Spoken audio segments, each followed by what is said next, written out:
Hello पिला माने समस्ते केमती अछ। आशा करुछि तुम माने समस्ते भलरे थिबो। पिला माने आज आमे तुम अष्टम क्लास बहिर डमकच विषयर प्रश्न उत्तर करिबा। तो चलो डमकच विषयर प्रश्न उत्तर आलोचना करिबा।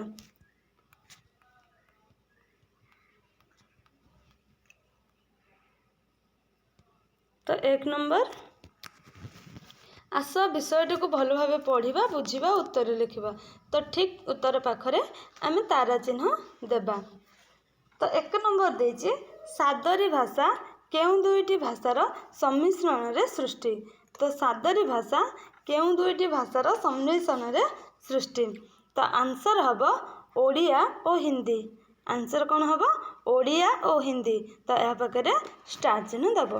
केउ मासरे जितिया पर्व पड़ी थाए।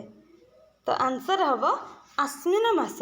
आश्विन मासरे जितिया पर्व पड़ी थाए। डमकच नृत्यटी केउ मासरु केउ मास पर्यंत पालन करा जाए। तो आंसर हबो कार्तिक पूर्णिमा ठारू बाहुड़ा जाए आमर डमकच नृत्यटी पालन करा जाए।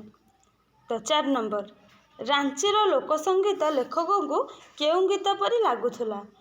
तो आंसर हबो बौद्ध गान और दोहा परी लागुथुला। तो बौद्ध गान और दोहा पाखरे स्टार चिन्ह दब। 5 नंबर द्वितीय ओषाटी काहार मंगल कामना पाई किए पालन करिथांती। तो द्वितीय ओषाटी काहार मंगल पाई पालन करा जाए। तो आंसर हबो माँ पुअर मंगल पाई पालन करिथांती। तो नेक्स्ट जीवा। नेक्स्ट अछि मिलीमिशी जोड़िबा। तो क स्तंभ रे दिया जाइथिबा शब्द सहित ख स्तंभ रे थिबा उत्तर को रेखा चिन्ह द्वारा जोड़ो। क स्तंभ रे देछि जावा। तो जावा का सहित जड़ित जावा आमर जावा देख ख स्तंभ रे 4 नंबर देख ओदा बाली रे ज धान गहम हरड़ प्रभृतिर बिहन बतुरी गजा हेबाको जावा बोली कहंदी। तो 2 नंबर देख अंगनाई। अंगनाई ख स्तंभर कहा सहित जड़ित। अंगनाई होची एक गीत जोड़े कि आमर ख स्तंभर 5 नंबर रे अछि। तो अंगनाई गोटे गीत जोड़े कि आमर ख स्तंभर 5 नंबर सहित जोड़िबो। तो 3 नंबर देछि क स्तंभ रे करमा पर्व। करमा पर्व करमा पर्व कोन ना करमा गछर डाल को पूजा करा जाए। तो ख स्तंभ रे 1 नंबर रे अछि। तो 1 नंबर सहित जोड़िबो। जितिया। तो जितिया जितिया देख जितिया का सहित जड़ित। जितिया होचे अश्वत्थ गछर डाल को पूजा हुए। जितिया रे कौन हुए अश्वत्थ गछर डाल पूजा हुए। तो जितिया को 2 नंबर सहित आमर जोड़िबो। 4 नंबर को 2 नंबर सहित जोड़िबो। तो आमर 4 नंबर को 2 नंबर सहित जोड़िबो। तो 5 नंबर देछि सादरी। सादरी कौन बाकी रहिला कोटा 3 नंबर ओडिया और हिंदी भाषा मिशामिशी को हम सादरी बोली कहीदे। तो 5 नंबर क स्तंभर 5 नंबर को ख स्तंभर 3 नंबर सहित जोड़िबो। तो नेक्स्ट जीवा मिलीमिशी ठीक उत्तर बाछंतु। तो पाठरू एक निर्दिष्ट वाक्य पर 2टी समान उत्तरबोधक वाक्य दिया जायछि। सांग मानक सह मिसी ठीक उत्तर पाखरे ठीक चिन्ह दियो।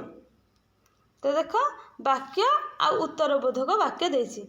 पर्वर 7-8 दिन पूर्वर ओदा बाली रे ज धान गहम हरड़ प्रभृतिर बिहन बतुरी गजा होई सारिथिबो। तो पिला माने एटा आमे पढ़ी माने आ पूर्वर आमे क्वेश्चन आंसर करिचे। कमेंट रे मते कुह आर उत्तरबोधक वाक्य कोउटा हबो कोडा हबो करमा पर्व समय। तो प्रथमटा आमर उत्तरबोधक वाक्य हबो करमा पर्व समय करमा डाला पोता हेबा परे जौआ स्थापन करा जाए। एडा हबो तार आंसर बा उत्तरबोधक वाक्य हबो। तो रांचीर लोकसंगीत कौन एहीपरी आर उत्तरबोधक वाक्य कौन हबो।